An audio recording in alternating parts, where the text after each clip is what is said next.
Hello, my name is Mace Hall, and I am here interviewing Bryan Stickney on behalf of the One Lamb Initiative. The One Lamb Initiative is a lot of things here at Peachtree Road, but one of the main things we want to be is a place where mental wellness issues are addressed as just normal health issues.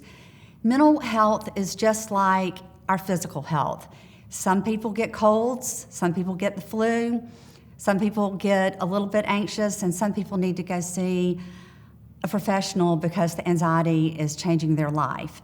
And so in an effort to show that every person that you meet and I meet is dealing with something, we are interviewing folks who have had their own mental wellness issue and how they have navigated these uncertain times in their own lives.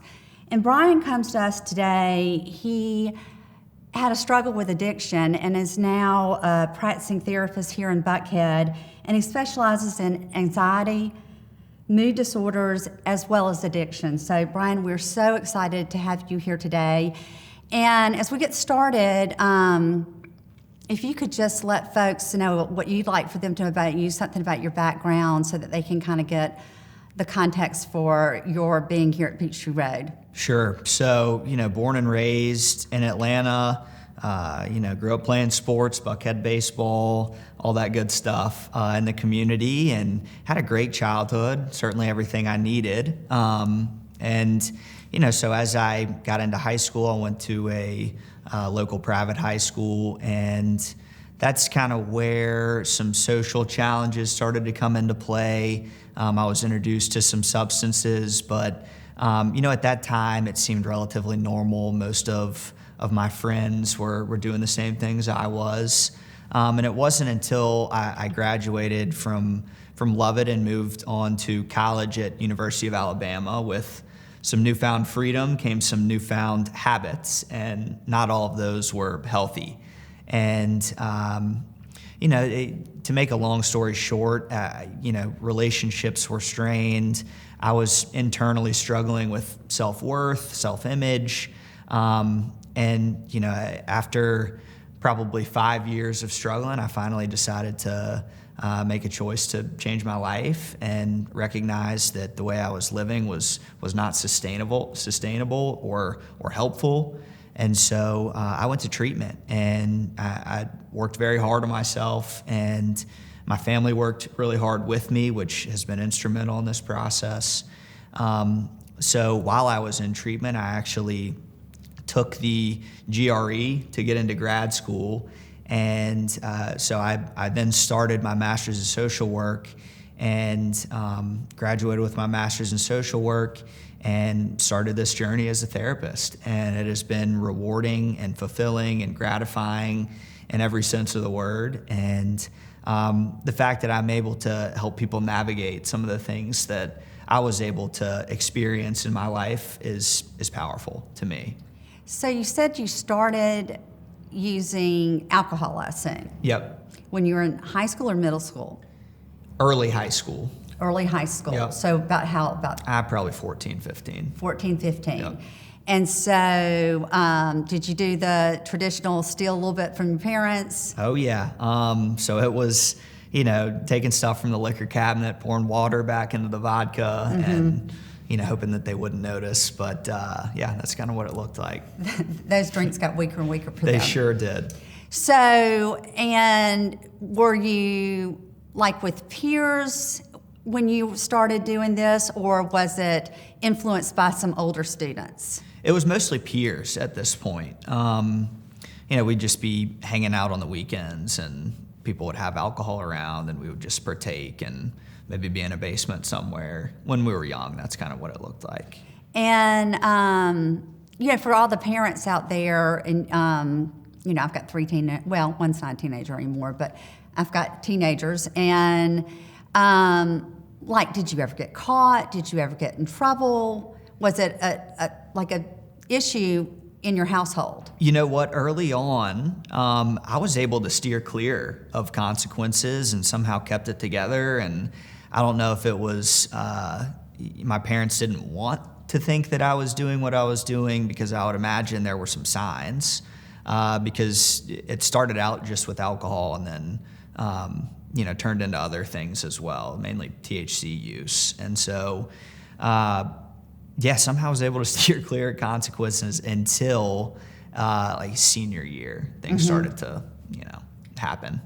So did you have any arrests? No arrests in high school. There were some in college, but not in high school.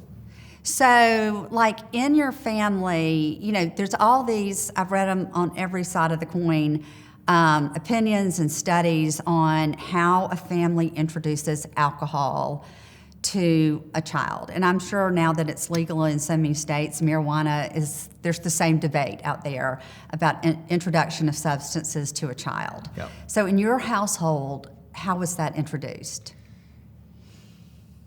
I would say it wasn't really introduced. I would say it was more don't, especially with the THC. This was just this is unacceptable. We don't do this in this household. The alcohol, I think as we got a little bit older, 17, 18, parents were aware what was going on, and they would be okay with us, going out on the weekends as long as we weren't driving and staying at the place that we would go to. So most parents were kind of flexible in that way, at least in my friend group, and that's kind of how it evolved. Which is just kind of a social norm, especially when we were in high school. You're so young. 2009 is when I graduated high school. Okay. And so did you also start the THC use in high school? I did. So that started around a little bit after the drinking was introduced, so probably 15-ish, 15, 16. And so that continued during high school, but I'm assuming you got through high school. Did it affect you academically? I'm sure. I certainly did not apply myself to the degree that I could have. I was an athlete, and so I would say the majority of my time outside of school was spent in athletics, and I certainly applied the bare minimum that I could to maintain kind of a B plus average, and so that's kind of what that looked like. I have to ask you this question that I had not anticipated asking you, because again, when you were in high school, they didn't do this, and now all the schools around this area, at least, they randomly test kids for drugs. Right. And I would love to hear your opinion as someone who's been through this, but also as a therapist. Do you have an opinion on the effectiveness of that kind of policy? So in my practice, I've actually recognized efficacy with it, because I have some students that I work with that have been deterred from using substances because of that. And I can tell you that my graduating class at Lovett probably would have been cut in half had that policy been in place. Really? If it were expulsion that were the consequence. But who knows who it would have deterred and who it wouldn't have deterred, but I think it's an effective policy that I've recognized. That's really interesting. Yeah. So you get out of high school and you've already got kind of a habit, but it probably at that point you wouldn't have called it an addiction. No, certainly not to my knowledge. No. And so you go to college, and I think you said University of Alabama, so great football school, great party school. Yep. And did things just ramp up there? They did. Just having your own place to live with roommates, it's obviously a much different environment than a high school environment. And so I'd joined a fraternity, and the culture with fraternity and Greek life at Alabama is a particular way, and drinking and sometimes drug use is a part of that.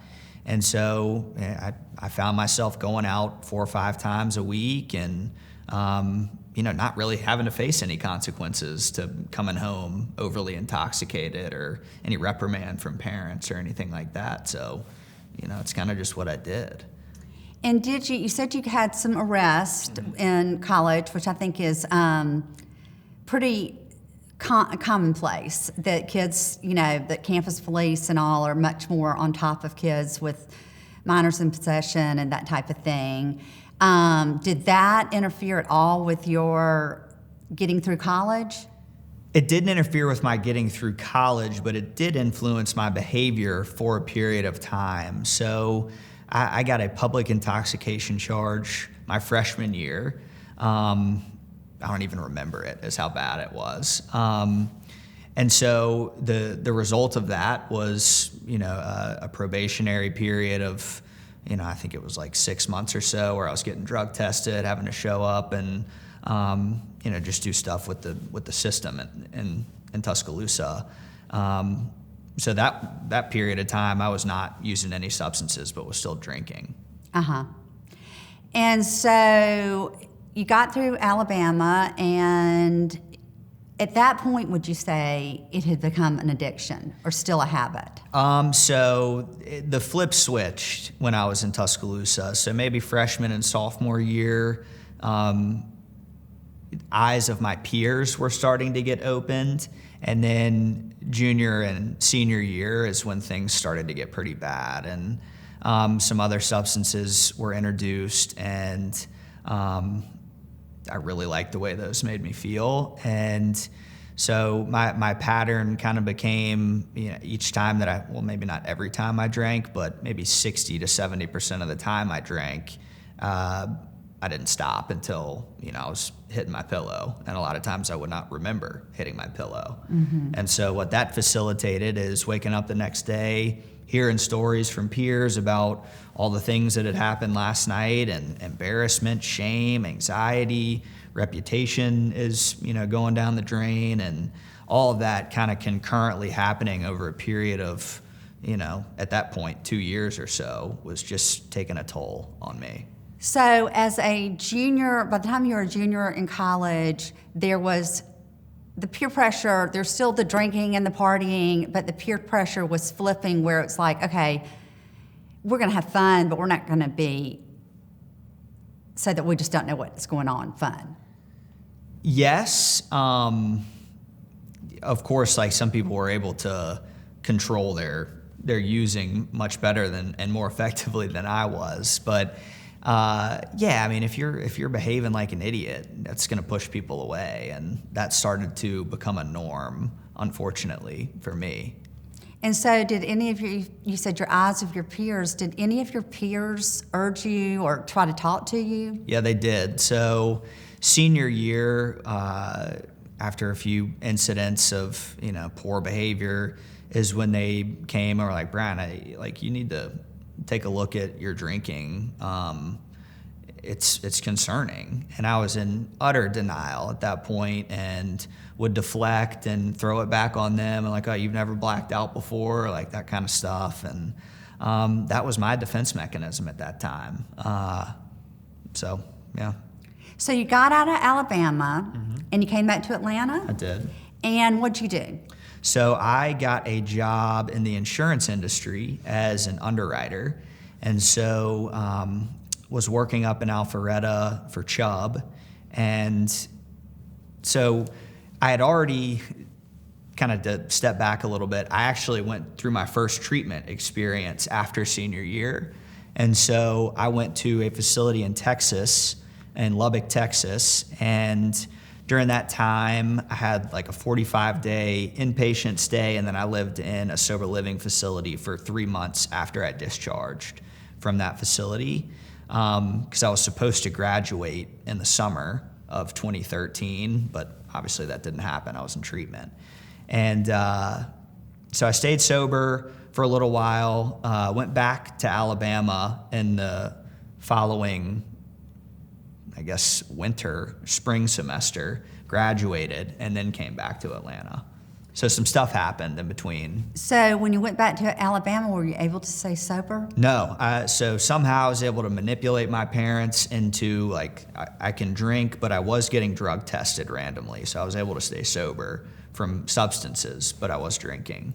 And for a period of time, I was able to kind of hold it together. I think my eyes had been opened, but the thing with addiction is it's progressive and it's chronic. And so I was not able to maintain the drinking patterns that I did for very long. So you came back, so you got out of Alabama, you got a good job, so life is looking, you're what, 23, 24 years old? Yeah, 22, 23. So you're a young man with everything ahead of you, and you're going to work, in an industry where, who knows where you're going to go after that. Sure. So tell me about that period of your life, because a lot of people say your 20s are a pivotal 10 years of your life. It determines what your 30s and 40s are going to look like. Yep. So, with the job came money for the first time, or an income that had, I can now afford to do things and purchase things that I necessarily couldn't before.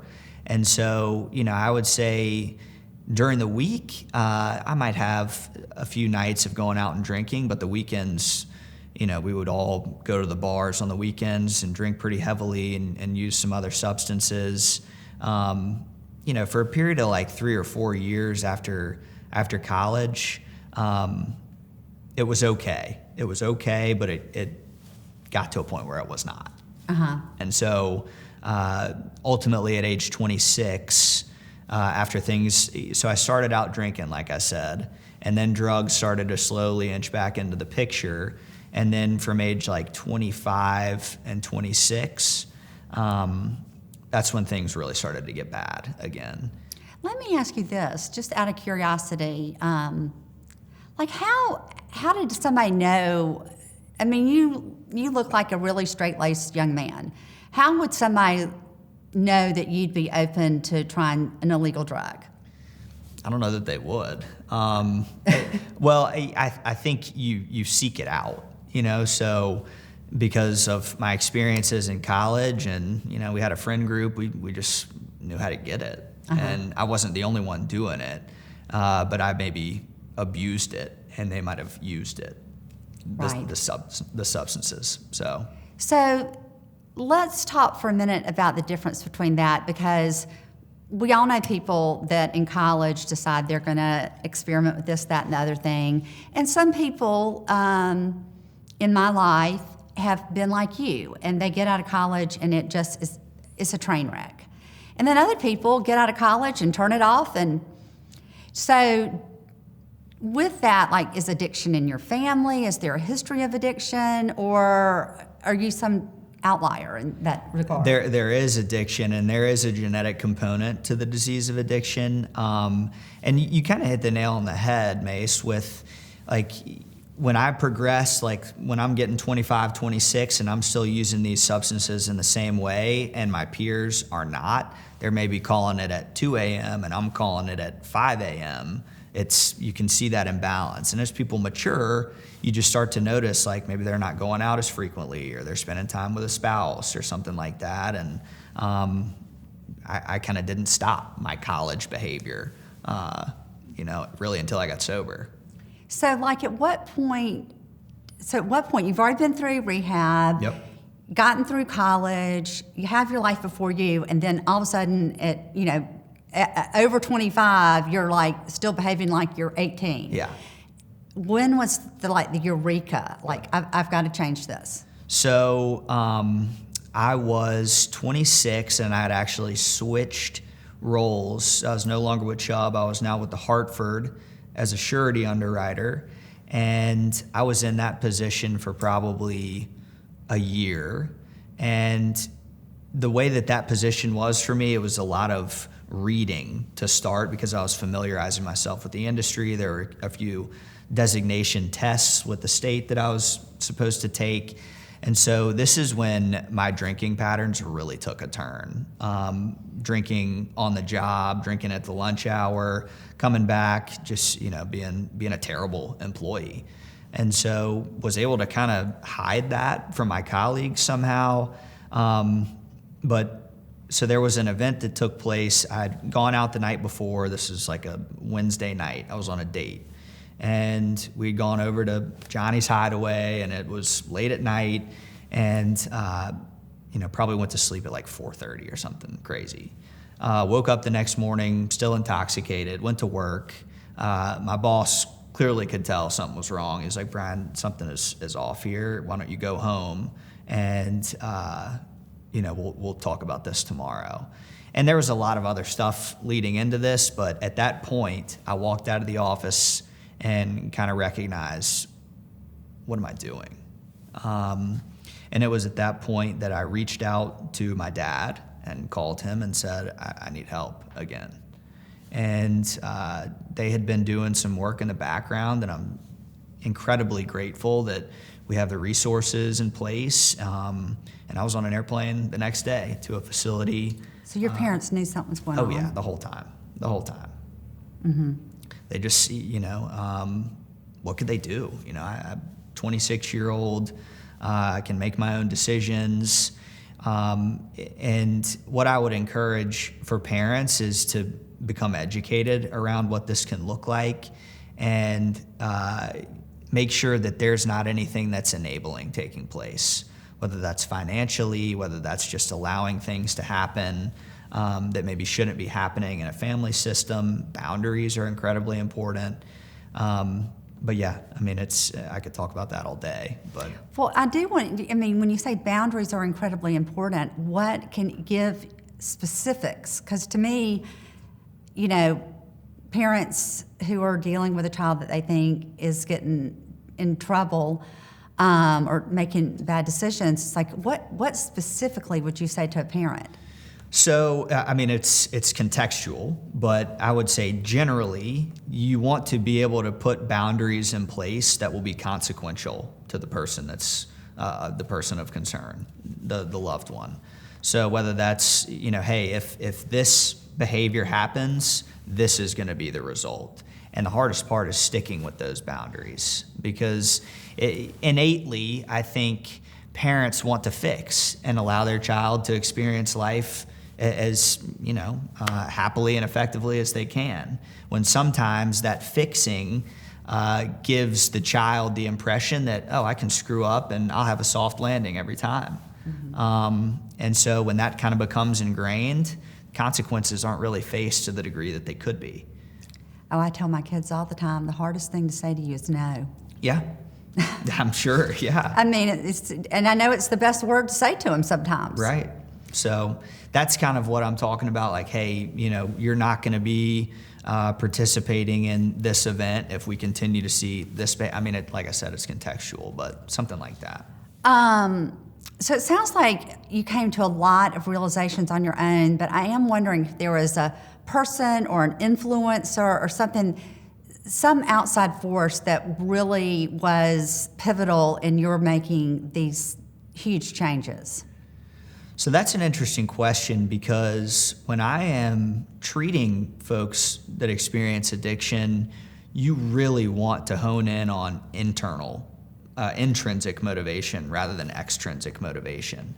And extrinsic can kind of get the ball rolling a little bit, but when the motivation comes from the internal, that's when it has the likelihood of being sustained. So fortunately for me, I got to that place. Now, I had a lot of consequences that I had to experience to get to that place. But, as far as one person, or I would say, of course, I did it, yes, for me, but also for my family, for my friends. But I think if I was doing it for somebody else, I don't think I'd be sitting here today. Mm-hmm. So you call your dad, Yep. Things are off the rails. And so what happens from there?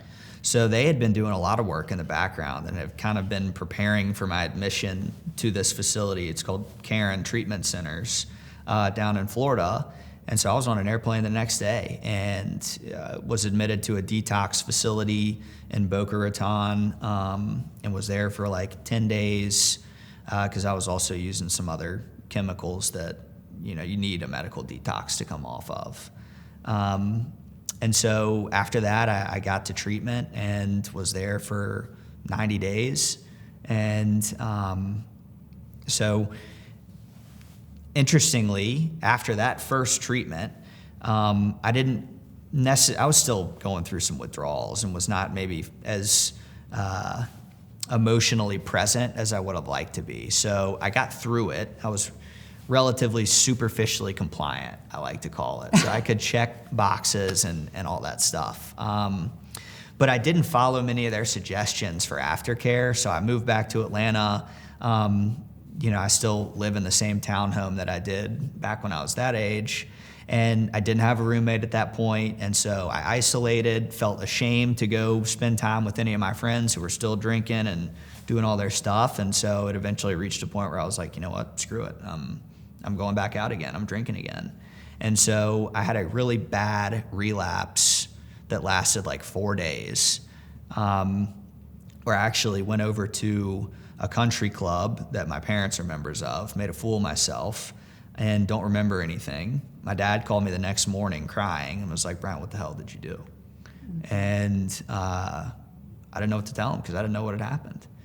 And so we kind of had that moment again where I was like, all right, I can't do this. I remember specifically and vividly looking in the mirror that morning and saying, what are you doing, Bryan? And so I was, heading back down to, I again went to a detox here in Atlanta and then back down to the same facility for a shorter, kind of tune-up, I guess. And that's the last time I've ever drank or used. Wow. Wow, and I mean, I'm sure your father is just so proud of you. I have a relationship today with my family, and I will attribute it to, the work that we got the opportunity to do because of the addiction. We're closer than we've ever been. So did your parents come down to Karen and do therapy with you? Multiple times. And do you have siblings? I have a younger brother, and he did as well. He did as well? Yeah. So how would you say that sobriety has affected, obviously with your family, it's a very positive, like how has it affected your friendships? Because your friends are your friends, and they didn't need to change it, or they may not have. And what's funny is I actually have 4 or 5 friends that I was able to participate in their journey of getting sober. And that's a blessing to be able to do. So funny enough, like this thing is prevalent. This stuff's all over the place. And so 4 or 5 of my very close friends found themselves sober today as well, and I got to be a part of that. Mm-hmm. Is pretty special. But I don't have the words, Mace, to describe what my life is like today versus what it was like, when I was using, because I didn't know that I could live life this way. And I would say underneath all of this stuff is self-worth and kind of the way that I looked at myself. A lot of mine was socially driven. I used to be socially anxious going to parties. So, drink 4 or 5 beers, that gets rid of that real quick. And I just had a hard time putting it down. But throughout all the work that I was able to do in treatment, I developed confidence in who I was and the way that I present. And so I go to all these things, weddings and bachelor parties, and I go to the bar, every now and then these days, and I just enjoy myself and enjoy the company of other people. I don't need the drink. You don't need the drink? No. I don't think about it anymore. It certainly didn't start out that way, but that's my experience today, and I'm grateful for that. Well, as a closing question, and it's I'm sure you've been asked this before, but for people who are struggling presently, and there's so many of us that are struggling. I mean, addiction is, there's no family that hadn't been touched by it. Or watching a loved one, just go through something similar to what you went through. What would your advice be about how to help someone to help themselves or to help someone else find a road to recovery? That's a great question. So I'll start with what I would encourage family members or loved ones to do. So there's some amazing resources. Families Anonymous, Al-Anon, those are 2 great organizations that are relatively similar, but have a ton of families in there that have navigated this path before, know what's helpful, know what's not helpful, and have likely been in a similar position to a family that's fresh with all this stuff. And then, to the individual that might be suffering, asking for help, as difficult as that is got to be step number 1. Because there are so many professionals out there, there's so many people out there that have gone through this and come out on the other side and, found themselves living lives that like myself, didn't know they could live. And so, AA is a great organization that helps millions of people every day. Smart Recovery is a great organization. I mean, there's so many resources out there that when you ask for help, people can direct you towards those places. I am so grateful for you coming and being so honest and so just vulnerable. So many people find telling the world about some really, really cataclysmic failing that could have cost you your life. You could be in jail. I mean, they're terrible, terrible things that could have happened, and thank God you had the wherewithal to know you had to put the brakes on and make a change. Bryan didn't share with us during your rehab. You went to Karen and you actually got your GRE, and then went and got your master's in social work. And as we at One Lamb would say, for all of you out there who are struggling with addiction or know somebody who is struggling with addiction, it is so commonplace, and we have wonderful resources and people like Bryan who can point you in the direction you need to be in. No shame, no judgment, just honest to goodness. It's like going to the doctor because you've got a fever and you've got to figure out what's going on. And that's what we want at One Lamb. We want everyone who participates in this ministry to understand that mental health is just as precious, and maybe even sometimes more so, than your physical health. And it needs to be addressed in a way that you would address a headache, because we are all sitting down dealing with our own stuff, and there are people out there like Bryan who want to help. So we are so appreciative of you. Thank you. Thank you, Mace. I appreciate it.